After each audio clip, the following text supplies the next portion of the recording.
ڕۆژووی لەسەر ئێمە فەرز کردووە تا لە گوناهەکانمان خۆش بێت. بەرەو مانگی پیرۆزی ڕەمەزان دەڕۆین.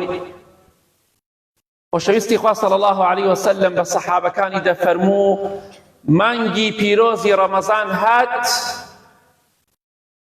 بەڕاستی مانگێکی پیرۆز و پڕ لە خێر و بەرەکەتە. خوای گەورە مێهرەبان ڕۆژووی مانگی ڕەمەزانی فەرز کردووە لەسەر ئێمە بۆ ئەوەی بەهۆی ڕۆژووە لە گوناهەکانمان خۆش بێت، بۆ ئەوەی بە بێتاوان بگەڕێینەوە بۆ خزمەتی خوای گەورە مێهرەبان. لە حەدیثێکی صحیح بخاری مسلم داهاتەوە خۆشەویستی خوا دەفەرمێ صلی الله عليه وسلم من صام رمضان إيمانا واحتسابا غفر له ما تقدم من ذنبه. هەر کەسێک مانگی ڕەمەزان بە ڕۆژوو بێت بە ئیمانەوە، بە تەمای پاداشت بێ، پاداشتی خوا، خوای گەورە لە هەموو تاوانەکانی پێشووی خۆش دەبێت. کەواتە خوای گەورە مانگی ڕەمەزانی داناوە بۆ ئەوەی تۆ بێتاوان کات.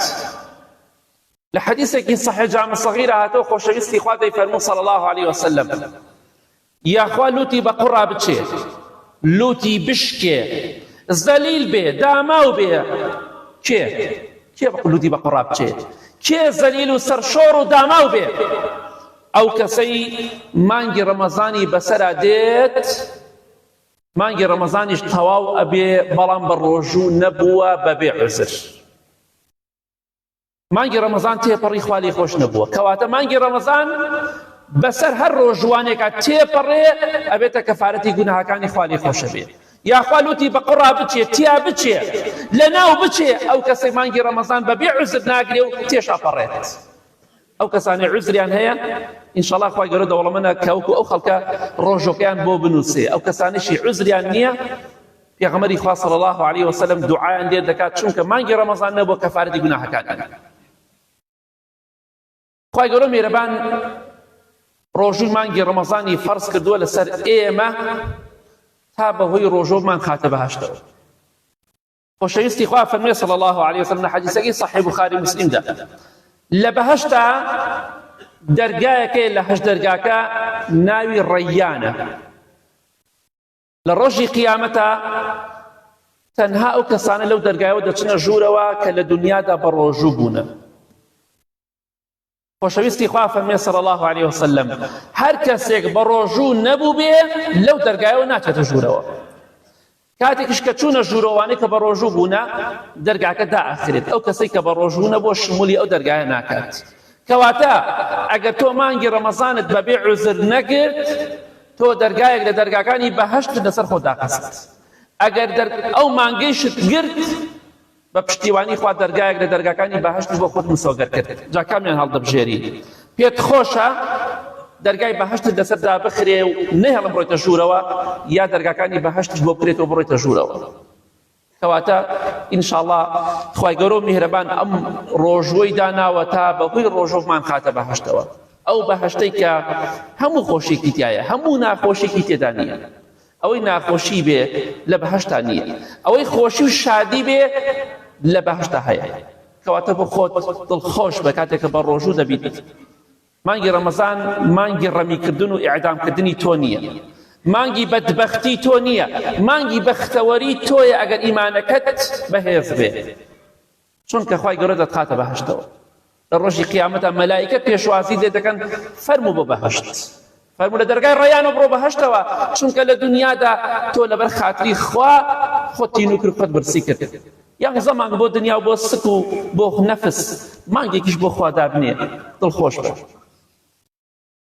چونکە وەڵڵاهی خوای گەورە وەک لە حەدیث صحیح داهاتووە لە مانگی ڕەمەزاندا هەموو دەرگاکانی بەهەشت دەخاتە سەر پشت. یەکەم شەو یەکەم ڕۆژی ڕەمەزان کە دێت دەرگاکانی ئاسمان، دەرگاکانی بەهەشت هەمووی دەکرێتەوە، دەرگاکانی دۆزەخ هەمووی دادەخرێت. بۆیە وەڵڵاهی ئەگەر خوای گەورە نەیوێ لە تۆ خۆش بێت دەرگاکانی بەهەشت ناکاتەوە. حتا آخر ڕۆژی ڕەمەزان دەرگاکانی بەهەشت لەسەر پشتە، هەر هەشت دەرگاکی. کەواتە دڵخۆش بە. ئیمامی ئیبن جەوزی ڕەحمەتی خوای لێوێ دەفەرمێ وەڵڵاهی ئەگەر بە ئەهلی قەبرستان و بە مردووەکان بڵێن ئاواتان چییە؟ چی ئاواتێکتان هەیە؟ والله ئاواتیان ئەوە یەک ڕۆژێ لە ڕەمەزان بگرن هەڵێ بێنەوە بۆ دنیا بۆ یەک ڕۆژێک لە ڕەمەزان بە ڕۆژوو بینی چونکە ئەوان قەدری عیبادەت و چاکە دەزان چونکە ئەوان لە ناو گۆڕەکەیاندا بەهەشت و دۆزەخیان پیشان دراوە دەزان بەهەشت و دۆزەخ چییە بە چاوی خۆیان بینیوانە کەواتە خوای گەورە دەرگاکانی بەهەشتی کردوتەوە چۆن تۆ مەحرومەکات لە بەهەشت بەڵام بەو مەرجەی تۆش سەرپێچی فەرمانەکانی نەکەی بە ڕۆژوو بیت خوای گەورە ڕۆژووی مانگی ڕەمەزانی فەرز کردووە لەسەر ئێمە تا لە ڕۆژی قیامەتە ئەو ڕۆژوە ببێتە شەفاعەتکار و تکاکار بۆ ئێمە تۆ ئەڕۆی بۆ تەشبیهات نەبێت ئەڕۆی بۆ دائیرەیەک ئەڕۆی بۆ شوێنێک ئەڕۆی بۆ ئیشێک دەتەوێت بیکەیت ئەگەر کەسێک یارمەتیدا چەند خۆشە نەک سەرە بڕیت بۆ بکا بتخاتە پێش خەڵکەوە ناڵێت یعنی ئیشێکت هەیە یارمەتیت بدەن شتێکی قورست پێیە دوو عەلاقەی قورست پێیە ئەگەر کەسێک عەلاقەیەکت لێ بگرێت چەندێک خۆشە یارمەتیتدا کار ئاسانی نییە بۆ تۆ بارگرانی لەسەر تۆ لا ناچێت بێگومان بەڵێ پێت خۆشە کاتێک ئیشێک دەکەی کەسە یارمەتیت دەدات لە ڕۆژی قیامەتیشا لە گەورەترین ناڕەحەتیەی ترس و خەوف تۆی داگرتووە ناڕەحەت خەمبار بێتاقەت زۆر دەترسی لەو ڕۆژەدا کاتێک دەزانی ئەو ڕۆژوەی کە لە دنیادا گرتت ئەو ناڕەحەتی کە تووشت بوو لە دنیادا برسێتی توێنێتی چەشت لە پێناو خوادا کاتێک دەزانی لەولاوە ڕۆژوو دێ بۆ لای تۆی ئەو ڕۆژێک کە ئاگات لە دایکت نییە ئاگات لە باوکت نییە ئاگات لە کوڕ و کچ و خوشک و برات نییە ئاگات لە هیچ کەسێک نییە نەخێزان نەمێرد کاتێک دەزانی قورئانی پیرۆز لەگەڵ ڕۆژوە تۆیان لەبیرە چونکە تۆ لە دنیادا ئەهلی قورئان و ئەهلی ڕۆژوو خۆشەویستی خوا فەرمێ صلی الله عليه وسلم حەدیثەکەی صحیح تەرغیبدا ڕۆژوو لەگەڵ قورئاندا لە ڕۆژی قیامەتە شەفاعەتەکەن تکا ئەکەن لای خوای گەورە ڕۆژوو دەڵێت ئەی پەروەردگار من لە دنیادا منعی خواردن و خواردنەوە و شەهەوات و ئارەزوەکانم کرد لە ئەم بەندەیە من منعم کرد لەبەر خاتری تۆ وازی لە خواردن و خواردنەوە و سەرجەیی هێنا وازی لە کۆمەڵشتی دنیایی هێنا لەبەر خاتری تۆ خوایە گیان بۆیە خوایە گیان بم کە تکاکار و شەفاعەتکار بۆی پێغەمبەری خوا فەرمێ صلی الله عليه وسلم ئەوی شەفاعەتی بۆ دەکات شەفاعەتی ڕۆژوو ڕەتکردنەوەی نییە پێت خۆشە لە قیامەتە کەسێک بێت تکاو شەفاعەتت بۆ بکە دەی خوای گەورە دایناوە بۆت تکاو شەفاعەتکارێکی بۆ داناوە کە ڕۆژووە وەڵڵای ڕۆژێک دێ دڵخۆشت دەکا بە ئیزنی خوای گەورە ئەو کاتە دەزانی قەدری ڕەمەزانەکە چەندێک گرنگ بووە کاتە دەزانی ئەڵێ خۆزگایە مانگی ڕەمەزان زۆر زیاتریش بووایە بەس ئێستاوا ناڵی دەزانی ئەو کاتە دەڵێت خوای گەورە میێرەبان ڕۆژووی مانگی ڕەمەزانی فەرز کردووە لەسەر ئێمە تا لە هەردوو دنیا دڵخۆشمان کرد خۆشەویستی خوا صلی الله عليه وسلم لە حەدیثەکەی صحیح بوخاری مسلمدا فەرمووی للصائم فرحتان يفرحهما ئەو کەسێک کە بە ڕۆژوو دەبێ دوو دڵخۆشی بۆ هەیە دوو دڵخۆشی بۆ هەیە یەکەم کاتێک کە ڕۆژوەکەی دەشکێنێ دڵخۆشە الحەمدلله خوا یارمەتی دام ئەمڕۆ بە ڕۆژوو بووم و ئێستش خەڵکەیە خۆی داناو بۆ ڕەمەزان بەس بەخوا ناگاتە ڕەمەزان خەڵکی شەبوو لە پێش ئێمە ئەلەم چەند ڕۆژە خۆی حازر کرد بۆ ڕەمەزان بەخوا پێی نەگەیشت خوالیان خۆش بێ هەش بوو ترسا بوو ئای مانگی ڕەمەزان هات بەڵام ئێستا لەژێر خۆڵایە نەیشی بینی ترسا کەواتە قیمەتی نییەم ژیان خوای گەورە دەیەوێت بەهۆی ڕۆژوە دڵخۆشتکان لە دنیا و لە قیامەتیش خۆشەویستی خوا فەرمێ صلی الله عليه وسلم کاتێک کە ڕۆژوەکە دەشکێنی دڵخۆشی وإذا لقي ربه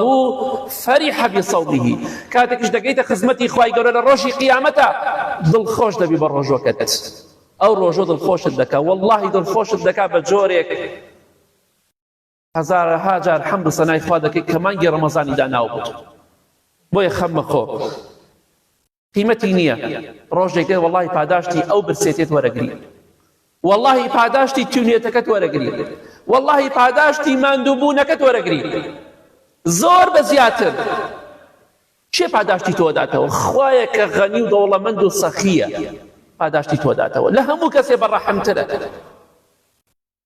کەواتە خەمبار مەبە پاداشتی برسیەکەت برسیبوونەکەت پاداشتی تونیبوونەکەت پاداشتی ماندووبوونەکەت بەهەشتی خوای گەورەیە دڵخۆشی دنیا و قیامەتی تۆیە خەمبار مەبە دڵخۆش بە مانگی ڕەمەزان کە هاتووە یاخوا بەخێر بێت یا ڕەبی خوا لە گوناهکارمان خۆش بی لە گوناهی دایک و باوکو مردوەکانمان خۆش بی.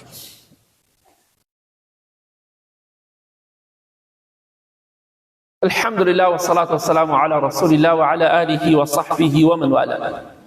خوای گەورە میهرەبان مانگی ڕەمەزانی فەرز کردووە لەسەر ئێمە تا بەهۆی ڕۆژووەوە لە ئاگری دۆزەخ بە دوورمان کات. لە حەدیثێکی صحیح جامع صغیر هاتووە بە دوو ڕیوایەت خۆشەویستی خوا فەرمی صلی الله عليه وسلم الصوم جنة، ڕۆژوو قەڵغانە. جاران قەڵغان هەبوو کەسێک شەڕی دەکرد شەڕە شمشێر و ڕم و شت بۆی لە ڕم و شمشێر و تیر خۆی پێپارێزە قەڵغانی بەکاردەهێنێ. پێغەمبەری خوا فەرمی صلی الله عليه وسلم بەهۆی ئەو ڕۆژوەوە مرۆڤ خۆی پێدەپارێزێ لە ئاگری دۆزەخ. کەواتە چۆن قەڵغانێک لە شمشێر و لە ڕم و لە تیر ئەتپارێزێ، ڕۆژوش بە ئیزنی خوا دەتپارێزێ لە ئاگری دۆزەخ لعذاب إخوة. فرمي الصوم جنة من عذاب الله. رواية دون فرمي روجو قلغانك بو أو إلى عذاب إخوة لسزاي إخوة بدورتك لناو قورا دبيت قلغان بود، لقيامة لصاحب محشر دبيت قلغانك بود بإذن إخوة هو كارك بود شون بهشتي تو هو كارك بو رزقاربون لأغري دوزخ. خۆشەویستی خوا فەرمی صلی الله عليه وسلم لە حەدیث صحیحدا کەسێک یەک ڕۆژێکی سونەت بگرێ نەک فەرزیش، فەرزەکە زۆر خێرێکی گەورەترە. هەر کەسێک لەبەر خاتری خوا یەک ڕۆژێکی سونەت بگرێ، خوای گەورە 100 ساڵ لە جەهەنەم دووری دەخات. ئێبە پاداشتی فەرزەکە چەندێک بێت؟ هەر باسی ناکرێ، بەراورد ناکرێ. کەواتە خوای گەورە دەیەوێت بەهۆی ڕۆژووەوە تۆ لە ئاگری دۆزەخ بپارێزێ، بەڵام کاتێک کە تۆ بەبێ عوزر بە ڕۆژوو نابی تۆ حەزت لە دۆزەخ و خۆتی بۆ هەڵەدەی. گەنجەکان بە ڕۆژوو بن. خواردن چییە؟ نیوەڕۆ نان مەخۆ، پاشی و نانە خۆی، شەویش ئێوارە نانی چاکە خۆی. تەنها نیوەڕۆ لەبەر خاتری خوا یەک مانگێ 29 ڕۆژ 30 ڕۆژ لەبەر خاتری خوا نان مەخۆ. خۆت مەکە مەتعەمەکانە، ئەوانش کە مەتعەمیان لە خوا بترسم. ئەوەی کە دێ بۆ لای ئێوە سوێن بەخوا باوەڕ ناکەم لە 100 نەفەرە 5 نەفەر 10 نەفەری عوزرێ بێ، هەمووی دەشساق و تەندروستە دێ لای ئێوە خواردنەخوا بەوە پارەکەت حەڵام نابێ پەردەی دێ لە دەرئینەکەت لەبەر خاتی خوا دایخە. یا ئێواران ئیشکە نیوەڕۆ ئیش مەکە، ئەوەی دێ بۆ لای تۆ گەنجی لە تۆ قۆستر و جوانتر و بەهێزترە. ئەوە باڵی ئەوە لێ کردووە ڕیاضیە بە حساب ناتوانێت ڕۆژوو بگرێت. چه قیمەتێکی هەیە جسمت جوانەکەی بۆ دۆزەخ؟ چه قیمەتێکی هەیە جسمی خۆت جوانەکەی بەڵام ناتوانانی ڕۆژووە بگریت؟ گەنجە خۆشەویستەکان لە خوا بترسن، تەقوای خوا بکەن. خوای گەورە ڕۆژووی فەرز کردووە لەسەر ئێمە تا بەهۆی ڕۆژووە ببینە خۆشەویستی خوا. پێت خۆشە خوای گەورە خۆشتی بوێت؟ پێت خۆشە لای خوا بەڕێزبی؟ بێگومان بەڵێ پێمان خۆشە. دەی هەر کاتێک تۆ بە ڕۆژووی خوای گەورە خۆشتی دەوێت، دەبیتە کەسێکی بەڕێز لای خوای گەورە. لە حەدیثەکەی صحیح بوخاری موسلیمدا خۆشەویستی خوا فەرمی صلی الله عليه وسلم سوێن بەو خوایە کە گیانی منی بەدەستە لخلوف فم الصائم أطيب عند الله من ريح المسك. والله بوني ناخوشي دمي روجوان كسك بروجو دبي بوني دمي دي ام بيز عجب خوش ما بيز عجب بلام والله او بونا ناخوشي دمي روجوان كبهوي نخواردنا وتوشي بوا لا اخواي قولوا مهربان للروجي قيامتا لبوني مسك خوشتر فاتا او بوني كده دمي تودي بهوي روجو قرتنا لا اخواي قولوا زور زور بوني خوش لمسك خوشتر كواتا بو برز دبي لا اخواي قولوا بو برز نابي بوني دمت خوش بيه بو برز دبي بوني دمت ناخوش بيه لبرخاتري خوا شتكان اوا بيريتي بغيني لا تو ناخوش بوني دمت بلام لا اخواي قولوا لبوني مسك خوشتر وباكتر كواتا بو برز دبي لا اخوا بوني دمت بيه لبينا خوادا نكبوي شت بخويت بوني دمت ليه كواتا مانجي رمضان بروجو دبي تيدا خمبار ما ببوي بوني دمت ديه چونك او بونا لا اخوا لمسك خوشتر وباكتر خوای گەورە مانگی ڕەمەزانی داناوە فەرزی کردووە لەسەر ئێمە تا بەهۆی مانگی ڕەمەزانەوە شمول و شمولی ئەوە بکەین کە خوای گەورە لێمان خۆش بێ. بەڕۆهۆی ڕۆژوگرتنەوە تۆ شمولی ئەوە دەکەی دەبیتە کەسێک لەو کەسانەی کە دەتوانی بە ئیزنی خوا لەو کەسانە بی کە لەو مانگەدا خوا لێت خۆشە بێ. عەفو عامی خوای گەورە هەیە، لێبوردنی گشتی خوای گەورە هەیە لە مانگی ڕەمەزانە. تەنها یەک جار بەستە لە هەموو تەمەنتە، یەک جار بەر ئەو لێخۆشبوونەی خوا بکەوی ئاگری دۆزەخ نابێت. بەس مام حاجی بە قسەی تۆ نابێ بڵێ خوا من بەری کەوتمە، بە قسەی تۆ نابێ. ئەو خوا دەزانێت کێ بەری کەوتۆ کێ بەری نەکەوتۆ. ئینشاءڵڵا ئومێد دەکەم هەمومان بەرمان کەوێ بە ئیزنی خوا، بەڵام بڕیار لای تۆ نی، بڕیار لای خوایە. پێغەمبەری خوا صلی الله عليه وسلم لە حەدیثەکەی صحیح تەرغیبە فەرمووی إن لله عتقاء في كل يوم وليلة يعني في رمضان. للرواية الصحيح ترغيبها فرمي دبارة لله عند كل فطر عتقاء واتل همو روجكي شو روجكي رمضان ده لكاتي افطار ده كاتك افطار ناكي توا لو كات ده خواي قرب بالرياض أدات أمره لكاتي افطار ده أوان ده كسما لأجري دوس روزقات همو روجك وي همو كات لكاتي افطار بلي خواي قال لو كسانم بيجري يسلم خوش بيجردن لأجري دوس روزقات همو شو روجكي رمضان ده فرمي همو او مانگا بدري جاي او مانگا همو كاتي لكاتي افطار ده كومل كسيكي زور بالرياريان بودت اكري للاني خوي قوروا امان لاغري دوزخ باريزران طوا يكجار بالريار سر بدري استبي دصالون بيش بي تمن باقي بي دصالي تربي بيش مردن يك روجك لو رمضان لكاتي افطار ده بر بالرياركي خوا بكوي طوا بختبري دنيا قيامتي ان شاء الله. بۆی هەموو کاتێ بڵێ خوایە لەو کەسانم بگێڕی کە لە مانگی ڕەمەزاندا لە کاتی فتاردا گردنم ئازاد دەکەی لە ئاگری دۆزەخ، ڕزگارم بکەی لە ئاگری دۆزەخ. پێت خۆشم هەواڵە کەواتە ڕۆژوگرتن خێر و بەرەکەتە. بەهۆی یەک ڕۆژێکە گرتوتە یەک ئێوارەکە خوا بڕیارێک دەرەکەوت ناوی تۆشی تایە ئەو لیستەیەکە خوا بڕیاری لەسەر داوە بێگومان ناوی تۆشی تیا بوو ئیتر تۆ بەختەوەری دنیا و قیامەتی، تۆ براوەی دنیا و قیامەتی، تۆ دنیات بردەوە قیامەتیش بردەوە. کەواتە مانگی ڕەمەزان مانگی بەرەکەتە، مانگی چوونە بەهەشتی ئێمەیە، مانگی ڕزگاربوونی ئێمەیە لە ئاگری دۆزەخ بە ئیزنی خوا. خوای گەورە میهرەبان مانگی ڕەمەزانی فەرز کردووە لەسەر ئێمە تا بەهۆی ئەو ڕۆژەوە باشترین کردەوە ئەنجام بدەین. لە حەدیثەکەی صحیح بوخاری موسڵیمدا پێغەمبەری خوا فەرمێ صلی الله عليه وسلم خوای گەورە دەفەرمێ لە حەدیثێکی قودوسیە هەموو کردەوەکانی ئادەمیزاد بۆ خۆیەتی ئیلا ڕۆژوو نەبێ فإنه لي وأنا أجزي به. ڕۆژوو بۆ منە و خۆشم دەزانم چۆن پاداشتی دەدەمەوە. بە پاداشتێک خوای گەورە بیداتەوە بە دەوڵەمەندی و بە سەخاوەتی خۆی ئەبێت چۆن بێت. کەواتە خوای گەورە تۆی هەڵبژاردووە بۆ ئەوەی باشترین کردەوەیەک ئەنجام بدەیت. چونکە پێغەمبەری خوا صلی الله عليه وسلم بە سەحابەیەکی فەرموو لە حەدیث صحیح جامع صغیرات فەرمووی عليك بالصوم فإنه لا مثل له. ڕۆژوو بگرە چونکە ڕۆژوو هاوشێوەی نییە. ڕۆژوو بگرە کەواتە کردەوەیەک ئەنجام ئەدەی خوا یارمەتی تۆی داوە سپاسی خوا بکە ئەلحەمدولله. ئێستا بە ملیارەها کەسێ هەر نازانێ ڕەمەزان چییە و ڕۆژوو چییە و خواناسی چییە. خوا تۆی هەڵبژاردووە مانگی ڕەمەزان بە ڕۆژوو بی باشترین کردەوەیەک ئەنجام بدەی دڵنیا بە تۆ بە ڕۆژوو بە خوای گەورەش ئەرحەم الراحیمین وعدی پێ داوە پاداشتێکی زۆر خەیاڵی بداتەوە لە پێناوی کە بە ڕۆژوو بیتە لەبەر خاتری خوا. لە هەموو کردەوەکانە خوای گەورە تەنها ڕۆژوو بۆ خۆی داناوە دەفەرمێ بۆ منە و خۆشم دەزانم چۆن پاداشتی دەدەمەوە. پاداشتێک لای خوای گەورە بێت کە لە هەموو کەسێ بەڕەحمترە و سەخیتر و دەوڵەمەندترە بێت چۆن بێت. کەواتە دڵخۆش بە بە مانگی ڕەمەزان خەمبار مەبە، برسێتی هیچ نییە. خەڵکێ لەبەر ئەوەی کە تۆزێ تەندروستی باش بێ ڕۆژانە نان ناخوا. تۆ لە پێناو خوادا، لە پێناو ئەوەی کە لە ئاگری دۆزەخ بەدوور بی، لە پێناو ئەوەی کە بڕۆیتە بەهەشتەوە خوا لە ئاگری دۆزەخ ڕزگارت کات. دڵخۆش دنیا و قیامەت بە ڕۆژوو بە ئەوە زۆر زۆر لە تەندروستێکت گرنگترەوە تۆ. اللهم اغفر للمؤمنين والمؤمنات والمسلمين والمسلمات الأحياء منهم والأموات من أهل السنة والجمعة والجماعات.